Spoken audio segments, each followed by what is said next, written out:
Hey guys, tonight we're diving into what was America's role in the Cold War. Forget everything Hollywood told you. This is the real story, and trust me, you probably wouldn't last a day. So before you get too comfortable, hit that like button if you enjoy this kind of deep dive. And let me know in the comments where you're watching from. Now, dim the lights, maybe grab a snack, and let's jump in. You wake up in 1947. There's no Wi-Fi, no DoorDash, and definitely no TikTok, just a looming sense of global dread. You flip on the radio, crackling static, and it's a guy in a suit growling about communism spreading like a virus. Not the fun, memeable kind, more like the nuclear Armageddon if you're not careful kind. Welcome to the Cold War, comrade. Now, America didn't start the Cold War, but oh boy did it RSVP early and show up with fireworks and a pocket full of CIA-funded coups. Let's kick things off with Harry S. Truman, America's president turned Cold War hype man. After World War II, the Soviet Union was like, let's spread communism, share the wealth. And America? Hard pass. Instead, Truman cooked up the Truman Doctrine in 1947, basically saying, any country flirting with communism, we'll throw money, weapons, and awkward military advisors at them until they ghost Stalin. That's how it started. Not with tanks, but with telegrams, paranoia, and a metric ton of cash. $400 million to Greece and Turkey, just sent, like the world's most intense Venmo transfer. And you thought your friend group was messy. Fast forward a bit. Europe is wrecked. Cities bombed out, economies in shambles. Enter the Marshall Plan, America's economic makeover montage. We threw $13 billion at Western Europe like a generous sugar daddy with a fear of communism. And hey, it worked. Bread returned to shelves. Democracies stabilized. And Soviet bloc countries? They were left watching from the Iron Curtain like kids not invited to the cool kids party. America won. USSR still brooding. Comment below if you've ever tried to solve a crisis by just throwing money at it. Did it work? Did you end up funding a coup? Let's talk. By now, America wasn't just reacting. It was playing chess on every continent, and sometimes flipping the board when things didn't go its way. We're talking the CIA coups in Iran, 1953, and Guatemala, 1954. Propaganda ops that made TikTok influencers look like amateurs. And enough spying to make James Bond seem underqualified. You couldn't sneeze near a government building in the 50s without a guy in a trench coat jotting it down in Morse code. Oh, and don't forget McCarthyism back home. You, yes you, might have been labeled a communist for owning too many red sweaters or liking jazz. It was a vibe. The stakes? They got higher. By the 60s, we had nukes pointing at each other like two angry exes across a bar. The Cuban Missile Crisis in 1962? Yeah, that was 12 days of Are We About to Die with background music by the Beach Boys. Imagine waking up and knowing your existence depends on two dudes, Kennedy and Khrushchev, not misreading a radar blip. Spoiler alert, we survived. Barely. And just when things couldn't get hotter, Vietnam. But we'll get there. First, if you're still watching, drop a cold but spicy emoji in the comments, just so I know you're riding this wave with me. And hit that sub button if you haven't yet, because trust me, this Cold War roller coaster is just getting started. Okay, so you're the United States. You're deep into the Cold War, flexing your muscles, stacking nukes, and playing global whack-a-mole with communism. Then Vietnam shows up on your radar like a glitchy Tinder profile. Southeast Asian jungle, French colonial baggage, actively considering communism, looking for long-term commitment with either Moscow or Washington. And you swipe way too hard right. America really believed in the domino theory, the idea that if one country went red, its neighbors would topple like Jenga blocks at a frat party. So when communist rebels in North Vietnam started gaining traction, Uncle Sam grabbed his boots, his budget, and his best Freedom Defender hat and dove in. Big mistake. You're a 19-year-old American soldier. It's 1968. You just got drafted. You land in Vietnam, and it hits you all at once. The heat, like walking into a wet furnace. The buzz of insects the size of smartphones. The scent? Sweat, mud, diesel fuel, and something burning. Always something burning. And the enemy? They're not marching in neat rows.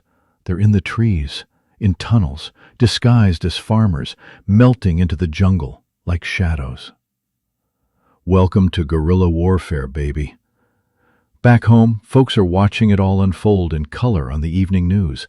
Dead soldiers, burning villages, confused generals. Cue the protests. Cue the draft dodgers. Cue the Woodstock generation flipping the bird to the Pentagon. Now, while all that chaos was playing out in Vietnam, America was also playing global babysitter. You've got Chile, 1973. The CIA helps topple a democratically elected president because socialism. Angola, 1975. A civil war turns into a Cold War proxy party, America funding one side, the Soviets and Cubans backing the other. Afghanistan, 1980s. The U.S. arms Mujahideen fighters to bleed out Soviet forces. Spoiler, that plan backfires in a big way 2 decades later. It's like America was trying to fight communism on every difficulty setting at once. And every time you think, they wouldn't get involved here too, right? Boom, some guy with a mustache in Washington signs off on another covert op. Back on the home front, America was building enough nukes to obliterate Earth. Several times over. You ever see a squirrel collect way more food than it needs? That was the U.S., except instead of nuts, it was intercontinental ballistic missiles. And then came the 1980s. Ronald Reagan rolls into the White House like an action movie president with a cowboy grin and a Cold War agenda. He ramps up defense spending like it's Black Friday at the Pentagon. He calls the Soviet Union the evil empire, like straight-up Star Wars dialogue. And speaking of Star Wars, he tries to build a space-based missile shield and literally names it the Strategic Defense Initiative. Yes, America actually tried to laser nukes from space. But here's the thing about playing Cold War on expert mode. It gets expensive. Really expensive. By the late 80s, the Soviet Union is coughing up rubles like a guy trying to pay rent with arcade tokens. Their economy's tanking, their people are protesting, and over in America, the mood is shifting. Reagan and the new Soviet leader, Mikhail Gorbachev, start doing something revolutionary. Talking. They sign treaties, cut down nukes, shake hands. No one invades anyone for a full weekend. And just like that, the Cold War starts to thaw. But America? It walks out of the Cold War like a sweaty, twitchy heavyweight fighter who didn't technically get knocked out, but maybe threw a few too many punches in the wrong direction. So, what was America's role in the Cold War? Let's recap. It was the anti-communist hype man flinging cash, guns, and ideology across the globe. It played world police, sometimes the hero, sometimes the guy who accidentally sets the house on fire. It created institutions, alliances, and espionage dramas that still shape the world today. And it showed the world that you can win a war without ever firing the first shot, if you're willing to fire a million smaller ones behind the scenes. But maybe, just maybe, America didn't win so much as outlast. All right, now imagine this. You're 7 years old. You've got a juice box, a math test, and a nagging fear that you might be vaporized by lunchtime. Welcome to American Cold War anxiety. It's like regular anxiety, but with more mushroom clouds. In classrooms across the U.S., kids were told to duck and cover under their desks in the event of a nuclear attack. Yes, the government genuinely thought your wooden desk would protect you from a thermonuclear fireball. Spoiler, it wouldn't. It's like hiding from a tsunami behind a paper towel roll. But it wasn't just school drills. This was a full-on existential aesthetic. Imagine living in a house with shag carpet, avocado green appliances, and A nuclear fallout shelter in the backyard. that was a thing. In the 50s and 60s, some Americans built underground bunkers stocked with canned beans, shotgun shells, and a radio tuned to the end of the world. Your dad mows the lawn. Your mom makes tuna casserole. And you all casually prepare for the extinction of the human race like it's just another family camping trip. It was weird. It was grim. It was normal. Now let's talk propaganda. Because America wasn't just dropping bombs and money. It was dropping narratives. Everything. Movies, cartoons, comic books, even toothpaste ads was infused with Cold War messaging. You ever notice how in those old films, the bad guy always had a vague Eastern European accent and a love of gray architecture? That wasn't an accident. Hollywood became a geopolitical weapon. Superman didn't just fight Lex Luthor, he punched out commies between saving kittens. Meanwhile, jazz musicians, authors, and even puppeteers were caught in the crossfire, accused of being un-American if their art got too abstract or feelings-based. Apparently, freedom of expression was only okay if it didn't make anyone uncomfortable. Kind of like Twitter, but with trench coats and FBI surveillance vans. Paranoia wasn't just aimed overseas. Oh no, America turned that suspicion inward, with laser focus. Remember McCarthyism? Senator Joseph McCarthy basically turned accusation into an Olympic sport. Oh, your neighbor has a beard? Your kid reads Karl Marx? Your dog won't salute the flag? Communist! No one was safe. Not actors, not teachers, not government workers. People lost jobs, reputations, and sometimes their sanity over rumors. America was turning on itself, like a Cold War-themed episode of Black Mirror. And the irony? While claiming to defend freedom, we were silencing, surveilling, and suspecting, like freedom was an optional DLC pack. Okay, pause the paranoia and cue the countdown, because now we're going to space.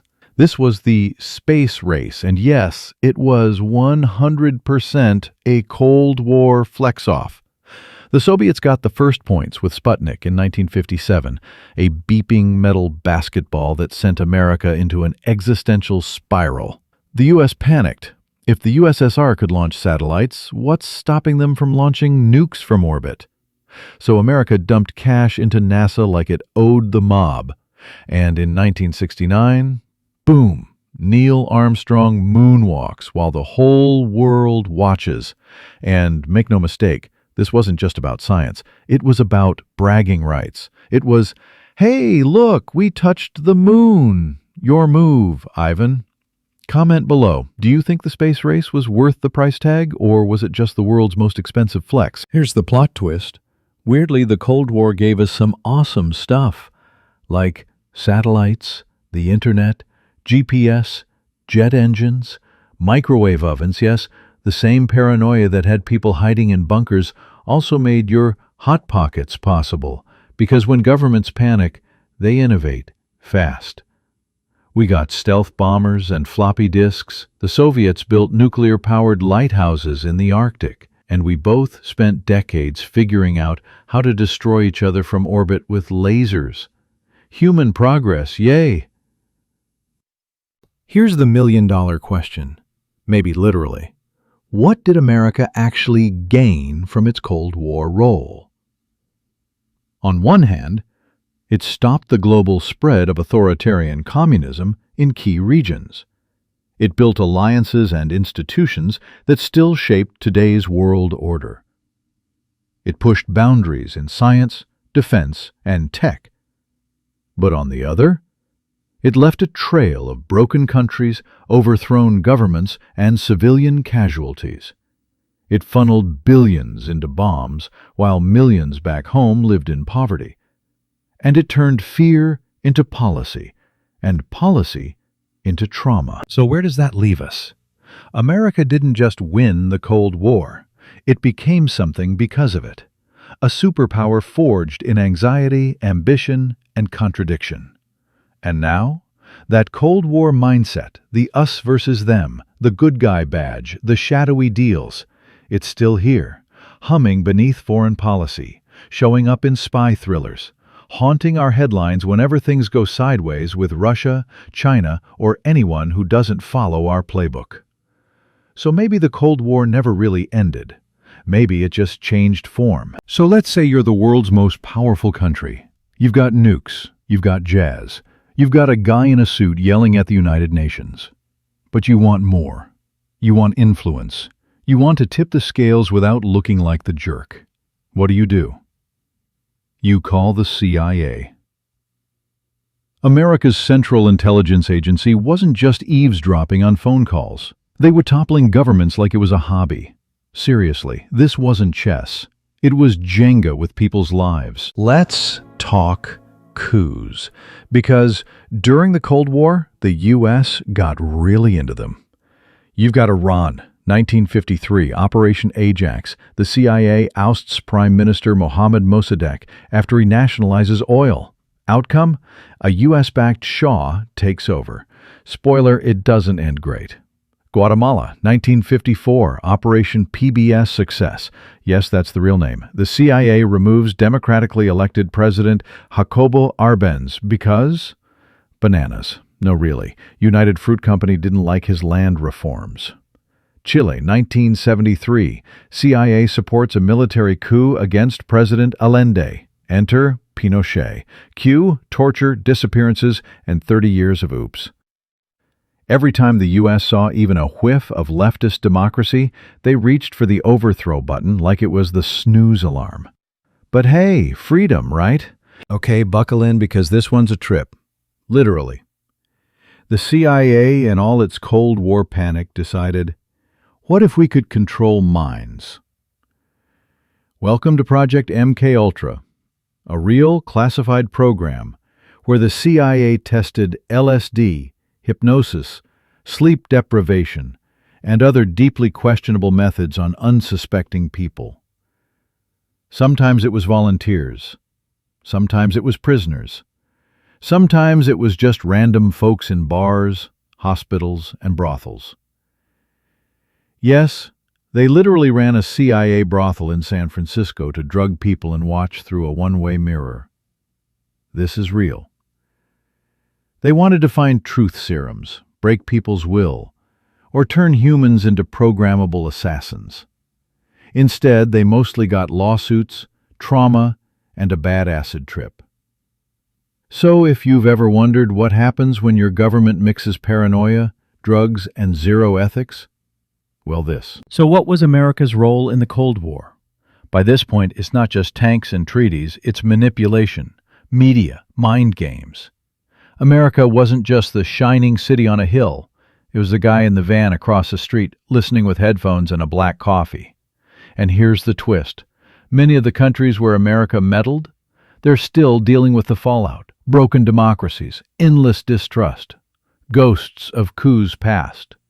And here in the U.S., a public that still doesn't always know what was done in its name. Meanwhile, in Europe, Berlin became spy Disneyland. You had the CIA, the KGB, MI6, Stasi, French intelligence, and probably someone's grandma, all spying on each other across a city sliced in half. Think Mission Impossible, but colder, grimier, and more paranoid. A world of dead drops, secret tunnels, poisoned umbrellas, microfilm in shoes, and agents with code names like Falcon or Laundry Basket. People vanished. Secrets were sold. And yes, occasionally, someone got stabbed with a ricin-tipped umbrella on a rainy street corner in London. No, that's not fiction. That actually happened. So why all the cloak and dagger? Because in the Cold War, overt war was too risky. So America fought from the shadows, with briefcases, bribes, and broadcast towers. Covert operations were quick, deniable, and didn't require messy things like Congress. But the cost? Civil wars, dictatorships, generations of instability in the global South, and a reputation that, let's be honest, got a little imperial flavor. Let's keep this cold and spicy convo going. Drop a comment below. What do you think the Cold War really cost us? And if it started again tomorrow, would we even notice? Like, sub, and hit the bell if you want more deep dives with drama, shadows, and uncomfortable truths. History doesn't have to be boring. You just need to see it in the right light.